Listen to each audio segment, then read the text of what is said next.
Everyone please rise or remain pledge or remain standing for the prayer. I pledge allegiance to the flag of the United States of America and to the republic for which it stands, one nation, under God, indivisible, with liberty and justice for all. Dear Heavenly Father, thank you for this beautiful day that you created. Just thank you for this season, this new season upon us officially. And we thank you for brighter prospects ahead with us coming out of all the struggles and trials that we've been through, not just as a community, but as a country over these last several months. And we thank you for everyone that's here tonight, and we pray for your hedge of protection upon those that are away from us and bring them home safely. And we pray for your wisdom and for your guidance in our decision making tonight. And again, once again, we will always, if we're in our right minds, we will always ask you for your guidance and wisdom so that our decisions will reflect you. We thank you for all your blessings. In Jesus' name we pray. Amen. Amen. All right, for those of us who didn't get a spring break, Jan, if you would. Brandon Elmore is not here. Bob Levy? Here. Nathan Conklin? Not here. Tim Weiss? Here. Tito Frias? Here. All right. And I trust everyone's had an opportunity to review the consent agenda. Any questions or comments? If not, I promise. No, I know. Hey, man, you were spot on last time, and no, appreciate that. So, but if there are no questions or comments, I would entertain a motion for approval. I will move that we accept the consent agenda as presented. We have a first, do we have a second? I'll second. All those in favor signify by saying aye. Aye. Those opposed, nay. I should just say Tito, do you approve? Department reports. I am very proud to say, in fact, I'm pulling up this message now because we had an additional last second donation. So the rail tower project is closing out over these next several hours, and we are $55,755. And so now the real fun begins because I've already had a message today indirectly from Ryan Hamlet wanting the plans for the restoration because SHPO needs the pass off on those or give their stamp of approval. So I have received bids from one local contractor, and so I'll already forward them on to Ryan, and then any other bids that we may get, I will forward on to, and just for their review. But it's obviously, as you can imagine, a very fluid situation because Monty made some headway with the poles in the park. Yeah, Artisan Crossing, yeah. And so not only did the gentleman state that they felt, or not only did they state that we can get these moved and they would accept our help so we can drop the price, but he said, yeah, we should be able to do it for, what was his words? Well, hopefully nothing. Well, very reasonable, far less than what was originally quoted. Yeah. And then obviously we've got Wolf Movers was in, the owner, correct, Tim? Was in last week, Thursday I think it was. Nice. And that meeting went well, I believe, if I understand. Steve, anything you want to add? I would say if everything falls into place, we can have bathrooms back here by midsummer. So that'd be tremendous. So, but yeah, I'm still, my number one priority now, it's kind of 1A. One is getting the plans approved from SHPO so that we know we're good to go once, because they can't approve the actual physical move. Let me rephrase this.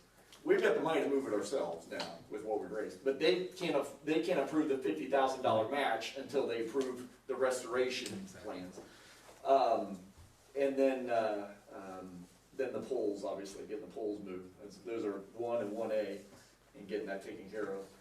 What poles? What poles is that? Well, there's a couple of there used to be electric service through there, but they got that down, but there's still a telephone bundle that CenturyLink has that runs right down the middle. Right down through the middle of it. It actually is underground, coming down to the middle, and then it goes up the pole and through the air. So it's got underground at Artisan Crossing? in Artisan Crossing. So it's all So that's what those poles are in the middle, so it's all gotta go underground. So it's, getting the tower moves, not only gonna clean up that section and give us restrooms, but it's also gonna make the park look better, because those poles will be gone, and the wire will be gone. Yeah. So yeah, but that's what's on my hot plate right now. The other thing I wanted to add was a very special thanks to Steve and Rosie Shoemaker, Monty Poling, Brian Merrill, Jan Walter, and Bob Gentry. Were all big troopers and showed up Saturday morning to help begin the gutting of the apothecary building. Vision Corner is what we're calling it. And so we got one dumpster filled and just about, half of the other one, I would say. Just about half the other one. Found a paper from 1971 and found a few other interesting things. And I imagine that's only the beginning of what we're going to be finding. But God bless those folks for showing up and helping. I really appreciate it. We'll have a student work day down the road. This was a horrible weekend to schedule students to come help because of spring break. But we will definitely take advantage of that in the next few weeks. And that's all I have. Now, we don't. No department heads. So, Jan, do you have anything? Yeah, I do have one thing. I'm going to have to schedule a public hearing for the additional appropriations that we do for the park. And just to remind you, that was for the repair of the electric service panel at the baseball diamonds, the cement repair work for the pool, for the dive blocks, and the money for the tennis courts. So. Gotcha. And all the total is $54,365 for additional appropriation of parks. That'll be in the paper. And that public hearing will be next time. Is that April 12th? Yeah, we'll have two public hearings. I was just saying, I'm glad you brought that up, because the other public hearing will be for the blight grant, Yes. correct? Yeah, so we'll have our first public hearing for the blight grant, which is huge, obviously, because that will allow us to remove 5 dilapidated structures, which would be the old city building, the L, the building on Oak Street down by Citizen State Bank, and then the old A&P and the gas station connected to it. So if everybody's got me know me at all, they know I love history and I would love to be able to save those buildings, but they're just beyond. Monty's shaking his head. It's like unfortunately they're gone. The building on Oak Street has a lot of history to it, but unfortunately it's got 3 feet of water that stood in it for more than a year. Eesh. Yes. And and that's going to become a major environmental issue if we don't get moving on that. And then in terms of attracting, vermin and whatnot. And then A&P was, Dave Keyser inspected that. Yeah, it's The roof's been bad for Yep. a long time, just water pouring in, and and actually the back wall is blown out away from the roof. Yep. And it's been that way a long time. It has. And Dave Keyser is a preservationist. Yeah, of all people, he definitely wanted to see it, but he's like, it's. He came back out there and said, there's no helping that, and I'm not going back in there. That says a lot. And then the other one, the police building, I was told back when I was first starting council that building should have come down, because it's in rough shape. But there's good things behind that coming though too, because we have the person that owns the corner also owns probably one of the best Mexican restaurants in the entire region, and already has designs on putting in a restaurant up there in the corner. And it would not be replacing what she has, it'd be an addition to. So that's new construction and new business, so that's awesome, to look forward to. The corner up here, we've got designs on it. We've looked at old rail cars, restored rail cars, because we've had business folks reach out to us, say, hey, office space, that would be a great idea, and that's something I would rent or look to buy if you had that up there. And it would play well to our history with the depot, the rail tower, and so that would take care of that corner. And then we've already had interest expressed in the lot up there where the A&P is. So that's obviously valuable commercial space, and even more valuable now with the backstay getting done. Mm-hmm. And so it's not like, oh great, we're gonna have empty lots of grass right now. Actually, there's already plans, coming to fruition behind them. But obviously we can't do anything until we get those removed. And that grant would be a tremendous blessing in more ways than one, because it's a 90-10 That's Tim and Monty been at this long enough. 90-10s are rare. Yeah. It's usually 80-20, 70-30, or worse. 50-50, yeah. So a 90-10's huge. Means, and for anybody watching, that means 90% of the funds come in from the grant source, and we just have to match 10%. So that's And quite a. sometimes there's even some in-kind you can do where you don't have to actually put Yes. cash, Yes. and there's And probably, this is- and does this that have is, in-kind? Yeah, And that's a great point. And that even makes it bigger. Yeah. So, and if anybody, I'm sorry, go ahead, Monty. So when and where is the blight, the hearing for the blight grant? April 12th, and there'll be 2 hearings that day, so that's a big day. Where? Here, it'll be right before the council meeting officially starts. Oh, okay. We'll have the, if my wits are about me, I'll remember that we have a hearing before the meeting actually starts, and the hearings are at 6 o'clock. Just to let you know too, if somebody questions, the fire escape on the A&P building, the metal stairway on the end, has been removed.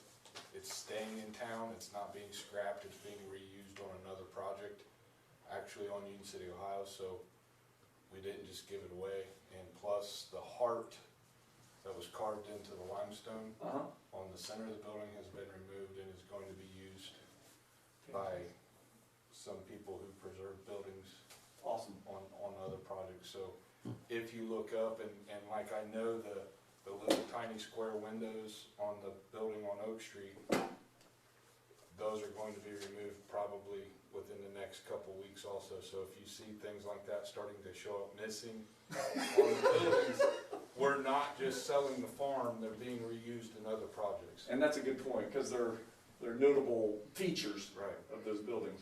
So that's probably about the best effort you could do to do some type of preservation. And so now I appreciate you bringing that up. So yes, April 12th, please make note of it.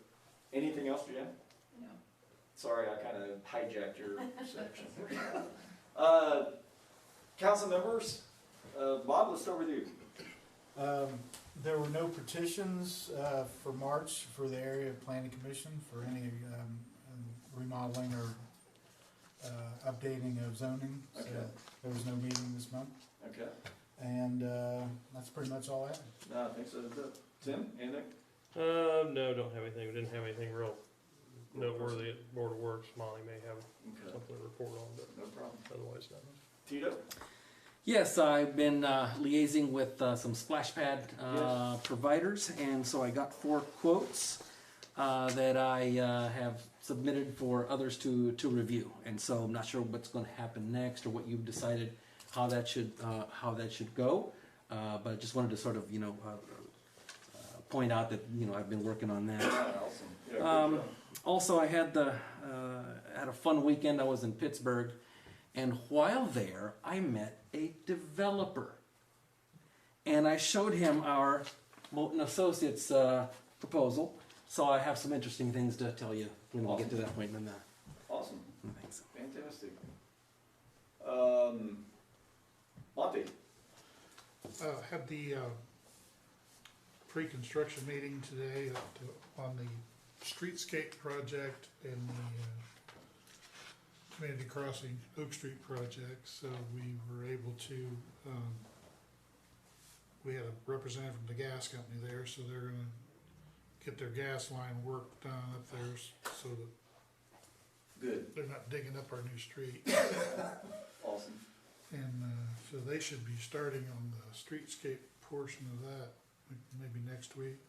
Okay. So I'm gonna be doing that first, and And then gas company will be doing Oak before community crossings starts. yeah, Okay, and community crossings, did they give any kind of, because it's the same company for both, yes, it is. Yeah. Right. so are they gonna try to at some point be doing both at the same time, or are they gonna do all the streetscape first and then do, or did they really Because elaborate? the gas company's gonna need some time to Right. put their work in, so they're gonna do the streetscape, and they may get it done before then, but they said it's no problem, they'll just come back and do Without adding an Yeah. additional mobilization fee? Mobilization fees, Excellent, excellent. Cool, so that's it. Jan, are we gonna hold that blight resolution, or? Yeah, I have it here, yeah. I figured you were gonna bring it up, it wasn't on the agenda. Yeah, yeah.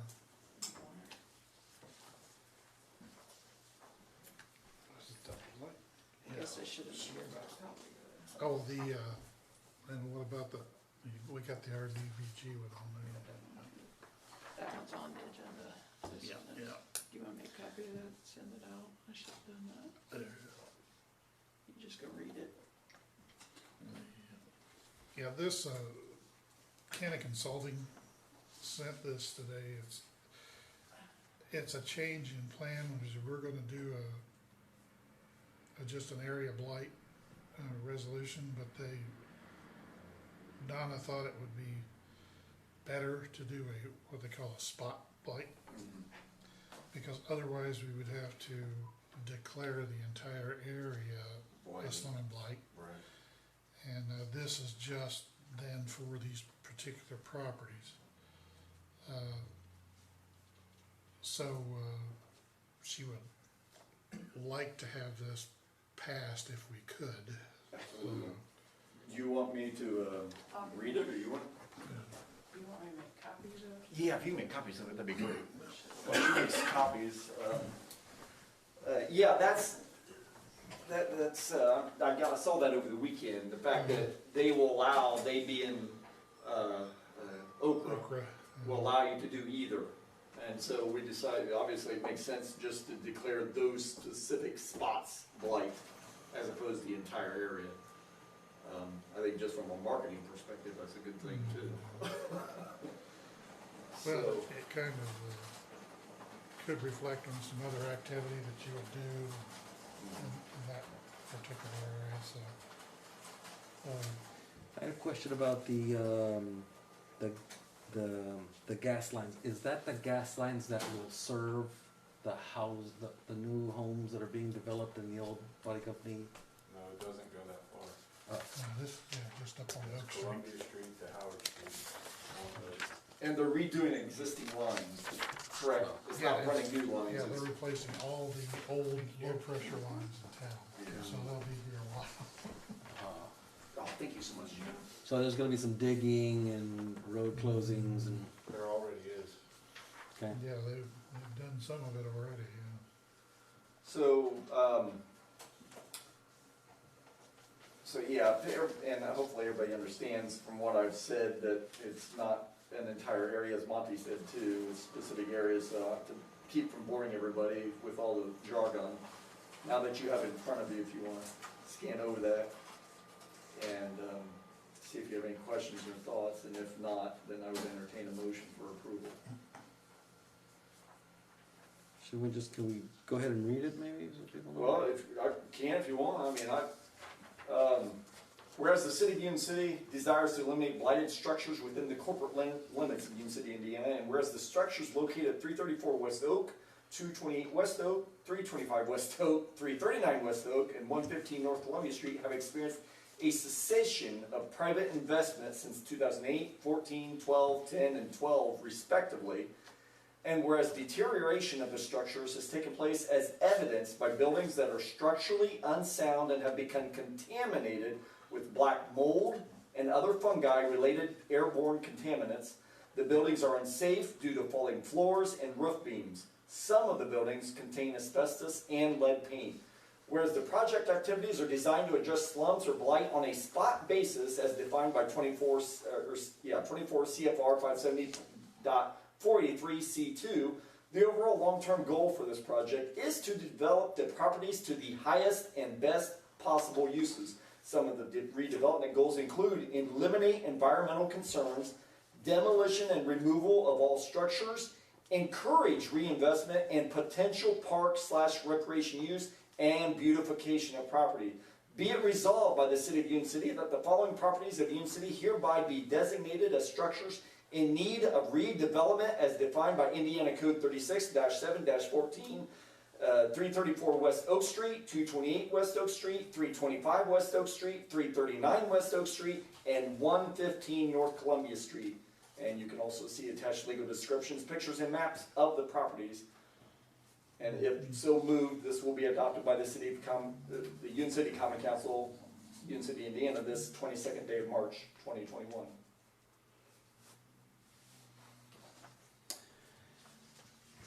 I don't know if anybody has any comments, but I will move that we adopt resolution 2010-R04. Perfect, we have a motion on the floor, do we have a second? I'll second. Jan, if you would, roll call vote? Bob Leahy, Yes. Tito Frias, Yes. Tim Heiss. Yes. Alright, resolution adopted. Thank you. Anything else, Monty? I think that's it. Good job. Ryan? I don't have anything other than what's already in the old business Gotcha. section. So that's next, because we have no presenters, so. Hey, I got Yes. something real Oh, quick sorry, for Steve. you. First of all, we're going to have a merchant meeting for all of our, local merchants on March 31st at 5:15 in the community room. So anybody that you have contact with, any of our merchants, we're starting to put that out and inform them all that you guys are all welcome. It's basically just going to be kind of an update process as to Randolph County United. It's going to be an encouragement process for Randolph County United.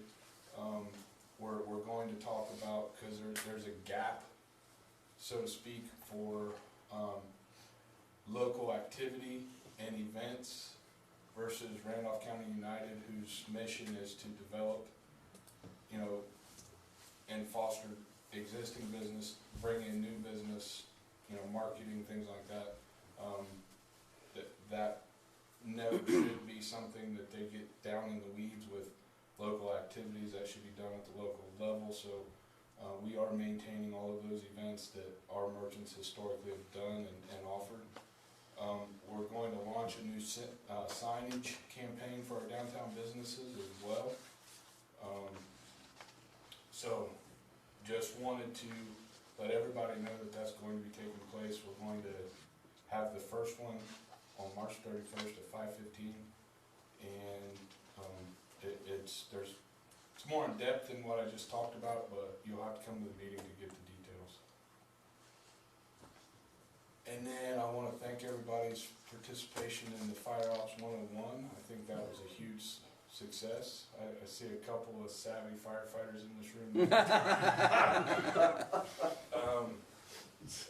I hope everybody learned, and if questions pop up over the next few weeks, months, whatever, don't hesitate to stop by and ask. That is going to be a program that will continue in Randolph County, which I think is huge. Don't know yet if it's going to be annual or every other year or whatever, but it will continue. And then it seems like there was one other thing.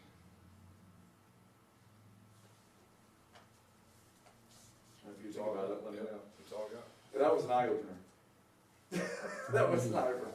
I always thought we were blessed beyond measure for what you guys do, and one of the biggest things about firemen that's always stuck in my head was 9/11. Everybody here knows that date extremely well, unfortunately, and I remember the people noting that as everybody was running down the stairwells in those skyscrapers, that the firemen were the ones running up, and that's never left my memory. And to run up a stairwell with 60 pounds almost of gear on is holy smokes.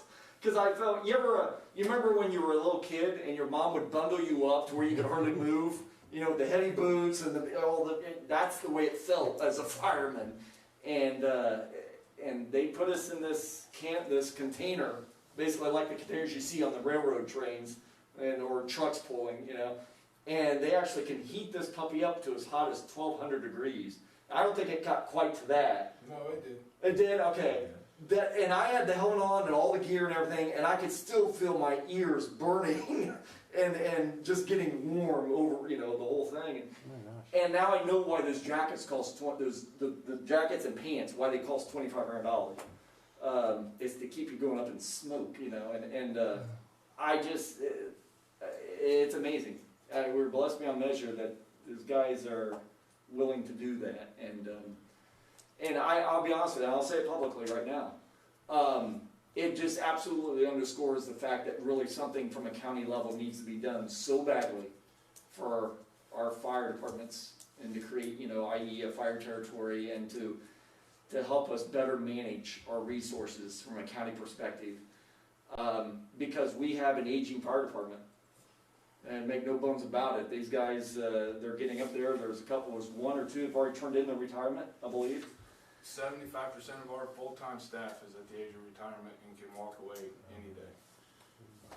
That's trouble. And we're at a disadvantage. For anybody watching, we're at a disadvantage in this state, and especially Union City, because we're on the state line of Indiana, Ohio, and Indiana is different from Ohio in terms of the way they pay their teachers and the way they pay their EMS. Is that correct? I understand that correctly? Fire and EMS, emergency services in general is, there's a huge pay Discrepancy. gap between Yes. the two states. And so, these guys are just like teachers, in my opinion, too. They never get paid nearly as much as they should be.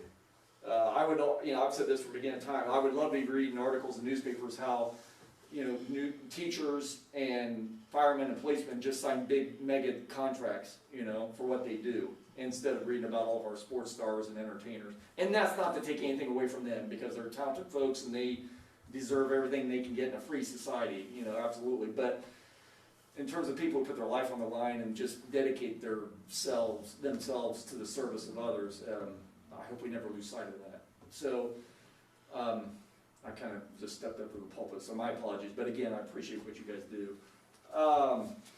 So moving on, old business. I think I'm gonna Plum Street Housing Development.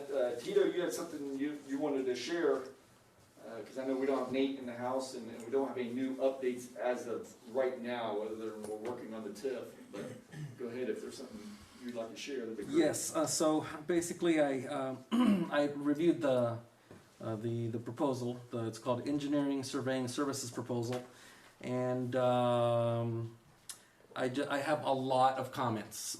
Most of them, or some of them are from me, and some of them are from a friend who's a developer in Pittsburgh. And so as I read this, I noticed that the pay rates seem exorbitant. So this just seems very, very expensive. I mean, if there's something that I'm missing, by all means, let me know. They have given us hourly rates throughout, and it's an open-ended project with no end date. There is no total cost shall not exceed amount. What we have is the maximum engineering fee listed on page 2 as $7,500 per hour. So, big question, how many hours do they expect to charge us? I mean, if that's an 8-hour a day for a week, then, we're talking $300,000 a week. So it's important for us to get a better idea of how much we're gonna end up, spending for this. And so, question, what does the engineering fee actually entail? Because I'm not sure what that means. And on page 3, on the third and final page, there's a list of hourly rates. Whole list, I don't know, maybe I'm just not going to count them now, but like 20 different looks like job titles with hourly rates for each of them. I'm not sure if those are what they mean by the overall hourly rate of the engineering fee. They don't add up. So the question is, who of this list of people are you using for how long, when, how many, for how much? Because we want to have a better idea of what our operating costs will be as this moves forward. I mean, we cannot be paying $300,000 a week for sure. I don't think it's going to be that, but they don't have any timeline. They don't have any Tito, I believe that proposal and that document that you're referencing was provided to us by Moten Associates at the last council meeting to kind of give us a baseline of what potential costs we're going to start running into as we move this development forward in the process, because we really have no idea what kind of cost we're getting into. So that was more or less just, hey, this is what it costs per hour to sit down and start doing the drawings, start doing the elevations, start doing the infrastructure work. It's just more or less for our information. It was never intended to be something that we're going to start incurring. It was more or Like a less quote. information. For what it's worth, it's kind of tucked away too, it's kind of hidden, so it's hard to see, but for what it's worth, on the second page, they do state where it's not to exceed $7,500 for all of the fee, for the engineer. But that's hourly. No, that's, their rates are hourly, but their total fees not to exceed $7,500. They charge an hourly rate, their hourly rates are listed in there based on what those various rules entail, but their overall scope of work's not to exceed $7,500. Oh, this whole thing is not. Not to exceed $7,500 for what their services, their total package of services to provide is not to exceed $7,500. When we would actually have a contract for you guys to sign, Okay. that's something that is a good point you raised. That's something that should be spelled out more clearly, because it does look like it's kind of deceiving the way it's listed. Well, that pretty much makes the rest of what I was going to say moot. But to give me a few, so in Absolutely. case there's something still pertinent after, because that's huge. Yeah, absolutely. It wasn't clear to me when I read it. It was absolutely huge because I mean it's a difference between several million and 7,500. But that would be awesome. Okay. 1 second, please. Thank you, Jane, for giving that to me, because I didn't have that in front of me. That was So the hourly rates for the job titles listed correct. are at the bottom of the list. It says they're subject to change without notice, which to me raises flags. Well, I think that's a basic Okay. list that's where they are right now. If you do a contract with you, they're gonna give you what the current Right, and numbers are. if we drag our feet on having them start working for 6 months, Yeah, the rate may change. Okay. That's why he put it in those terms. so, And he was here last meeting. yeah, right? yeah, So, yeah. So And once he you kind of contract explained it, that. once you It's- contract it, then that's gonna be whatever their rates are, even if they have changed, whatever their rates are gonna be what they set. Plus, we haven't, if they couldn't give, he could just give us the overview, because we haven't even established what our real scope of work is yet in terms of how many lots, what size lots. We're by looking at those, at the maps, we're, as a discussion that we had here recently, that, how many lots we would want to put in Yep. to the area. So if you change from 150 lots down to 75 lots, it changes the whole dynamic of some of that work. So I think they'd be able to give us a lot better scope of cost once we establish what the project is. Yeah, it has been so fluid. We're on probably our 6th or 7th different map design Yeah. already, because it's such a happy medium we're trying to find, where you gotta have properties that aren't on top of each other, but at the same time they've got to be far enough apart where it looks like it fits with the surrounding neighborhoods. But coinciding with that is they've got to be close enough that you get enough in there to pay for the infrastructure. To make the, So it's a balancing act, Yeah. and we're still finding which way to make the pendulum swing the right, evenly, I And- guess you should say. So, and like, as we discussed, it kind of comes down to us, because the developers basically want to just pack as many in there yeah, as they can. exactly, because that's more money for them. Because that's more money, so they're not gonna they don't have a real reason to make a judgment on what is a good fit for this community. That's Right. left to us to make that judgment, make a Exactly. hard judgment. And we don't Yeah. want 20 years from now people be like, why did they build those houses on top of each other? And we also don't want people to be like, who wants to have a lot that big, So And it's- then acquire the cost so high. yeah, exactly. Right. Exactly. And that's the So, thing that, and there will be no plans approved for this development without the council's consent, moving forward. Whatever we come up with in terms of the housing plans that look like they will work from an infrastructure and TIF perspective, that's what will be presented to you guys. You're just like, yeah, this looks good, or no, keep trying. And the other thing to keep in mind is we've brought modes into the conversation solely to protect the city's Yes. best interest, because both of the builders, both of the developers, builders, there's so many terms that are so loosely linked, but they're not the same. Those guys all have their own engineering capabilities, but they're going to be engineering this potentially, that that's going to benefit their process. And we wanted to make sure we had an engineering firm looking out for our best interest. So, but at the same time, we didn't know what any of this stuff cost. So that's where this quote came from, so that we could have some written documentation to sort of start anticipating the expense that we could potentially start incurring. Okay. Here's something I learned from this developer. He said that some cities have their own staff, and I understand we may not want that, and I think this is That's okay. kind of what If this that's the is total serve. that we're paying for this service, that's fine with me. But the cities literally charge the developers for those services. So the cost of this, we could eventually charge the developers. Yes, I understand where You you're could coming pass from. on the charge. And honestly, you could do that all day long in places like Fisher's and Carmel and other places where they get, I mean, the land is at such a premium there, they're calling the shots. It's a little bit different environment in the smaller communities where we have to work a little bit harder and a little bit more creative to bring the developers in here.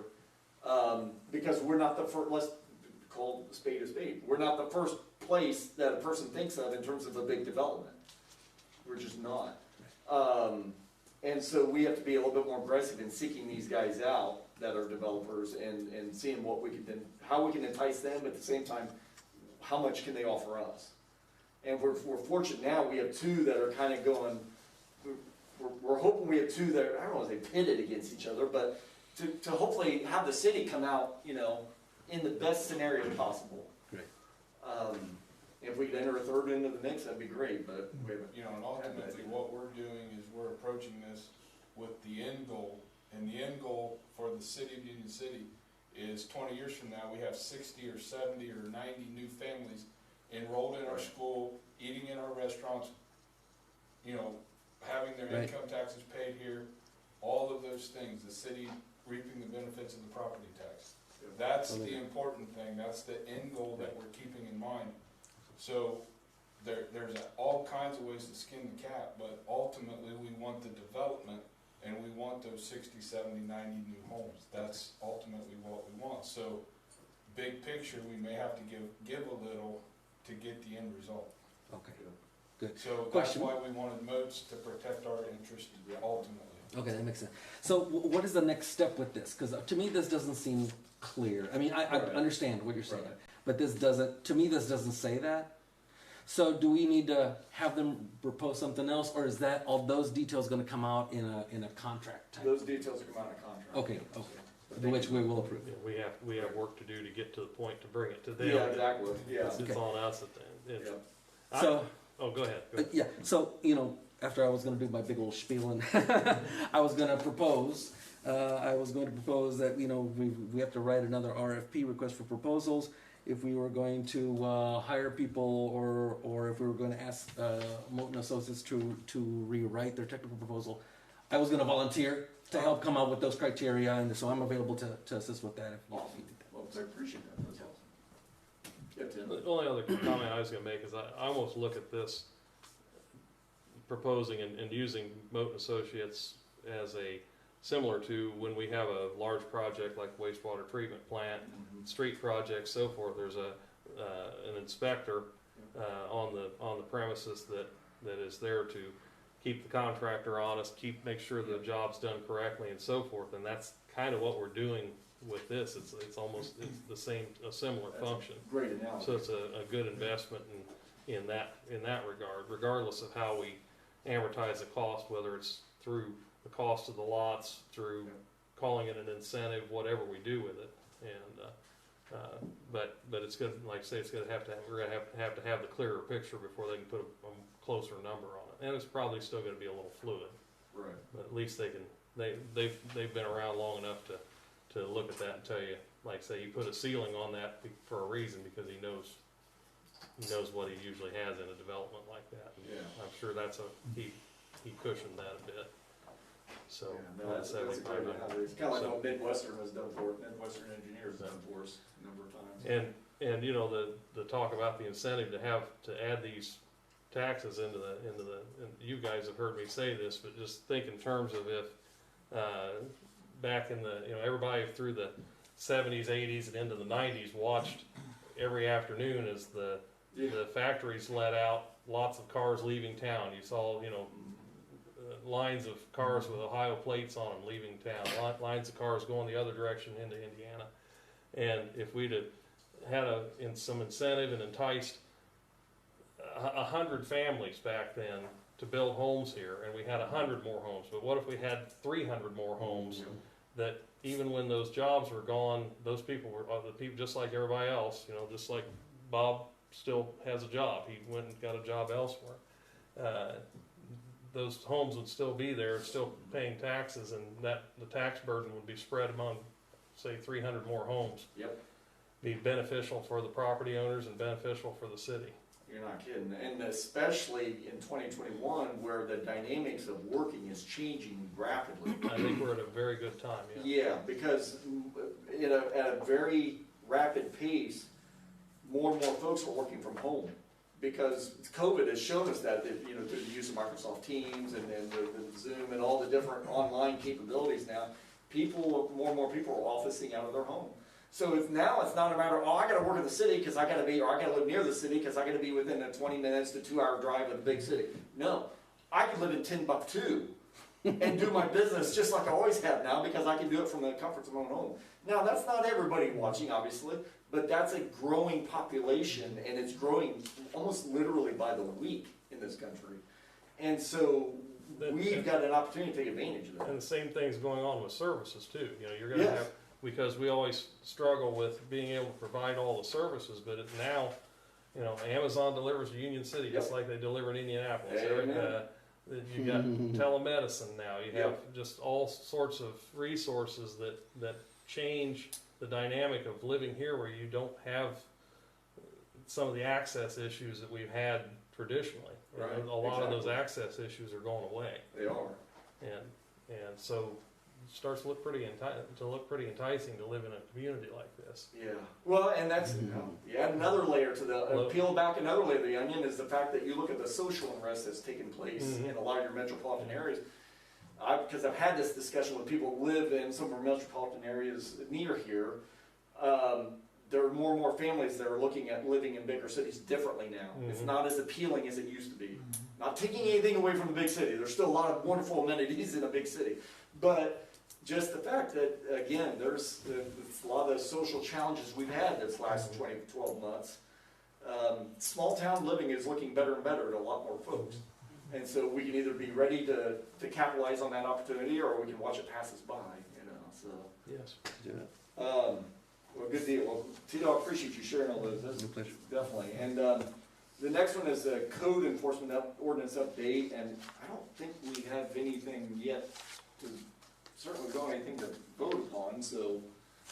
Last I knew, they were given to Ryan, and Ryan was gonna review them. Okay. Yeah, so I've started reviewing the notations of what you all did, and I'm not certain who did what actually.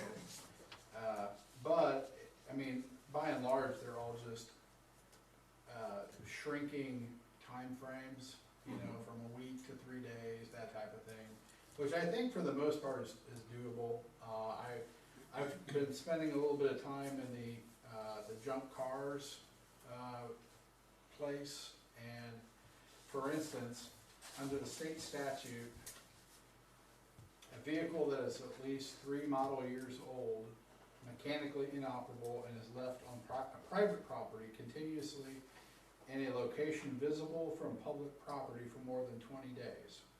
So that's the definition of an abandoned vehicle located on a piece of private property.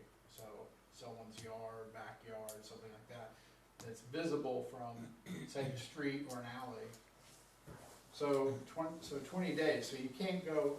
So for instance, Kobe's branch can't go out and cite it until it reaches that 20 days. And after that, then that's where your ordinances come in, and you can start to shrink those things. And I think that there's been enough time since these ordinances have been updated or promulgated to begin with, that we probably do need to go through these and make sure that we're in line with, not just the state statute, but our surrounding, cities, make sure that we're kind of at least as strict, maybe a little bit stricter, so. I'll try to have most of these gone through by our next meeting on the 12th of April.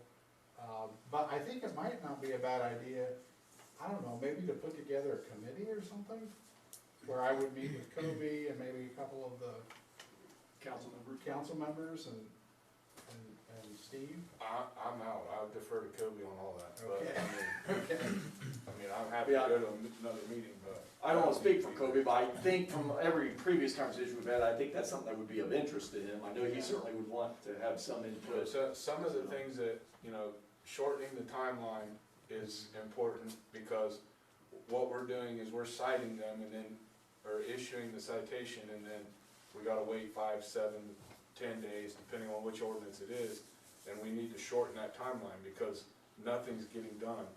And then the other big thing that we're starting to do is we're, on things that are habitual, we're basically asking the courts, when they go to court, to, basically impose the maximum fine and allow us the ability to remediate the issue, because it's just continuously being a problem. So we have gained a little bit of traction with that, but it's going to take time to get all of these things through the courts and people into court and ask that thing and then put it in a court order so that we can go onto the property and remedy or remediate the issue. So do you have any questions for me or at this point? No, Okay. Okay. but I think he's exactly right, that needs to be Kobe in that, because Yeah. Kobe and I have had quite a few conversations about the execution of enforcement, so he needs to be integral in this so that he can critique how enforcement works with all this and Well, I can- make his suggestions. Yeah, I can contact him and maybe And- just the two of us can get together. And if you want to, I'm happy to volunteer as a council member to be involved with that too, Okay, particularly since I've already worked with Kobe on some of this, so. yeah. And we're on the same page, so. Cool. So you want to reach out to Kobe then and Sure, coordinate from I there? can do I that. appreciate it. And before I get Steve, remember what he was wanting to say, can you remember for the next 3 or 4 minutes? Okay, cool. Basically, the house condemnations, Yeah, that's what I was wanting to see if you. the next thing, I'm getting ready to ask the court to schedule the final hearings. I believe that we have most, if not all, of the green cards back, signifying that they've been served with our complaint and summons. Okay. So, I mean, I think that we should have most of these hearings in before summer gets underway. And so, you'll be having probably a lot of orders, allowing, demolition, so. Oh, yeah, for those that either that fit that category, or if there's, obviously we'll evaluate each one as they come back into us, but thank you for that. Well, Steve, what was the?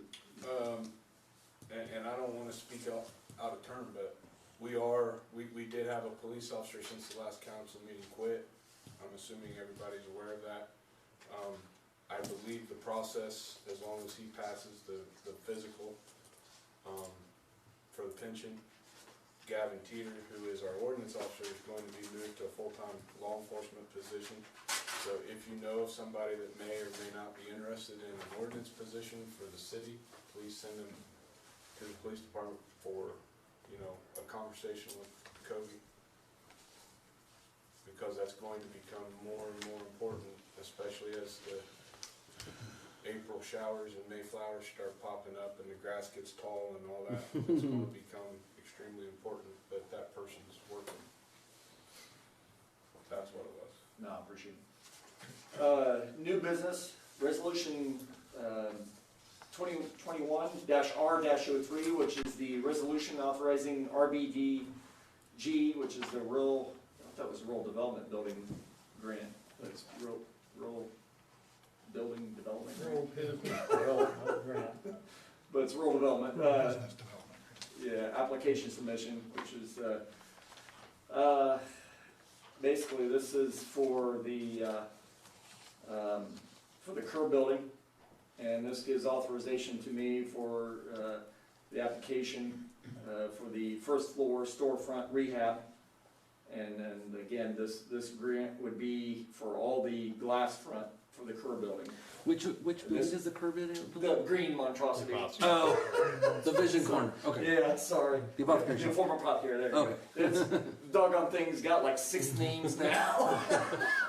It never really gets bent or is going to be, so. But yeah, this was the grant, I remember me telling you quite some time ago, we were to hear back at the end of March, but rural development pushed it back on us. So now, Dave's saying, thinking he'll hear either in April or May at the latest, in terms of the verdict on it, so that we can get that glass front going this early summer. So anyway, are there any questions on this resolution? If not, I would ask for a motion.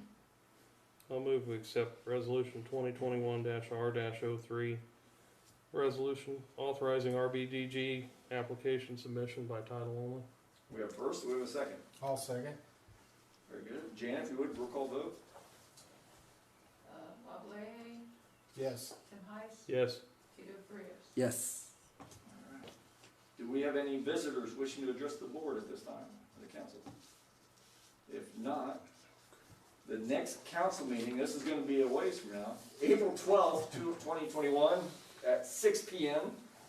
This is one of those rare 3-week intervals. And the date of the next Board of Public Works meeting will be Monday, April 12th, at 1 p.m. I hereby entertain a motion for adjournment. So moved. We have a first, we have a second.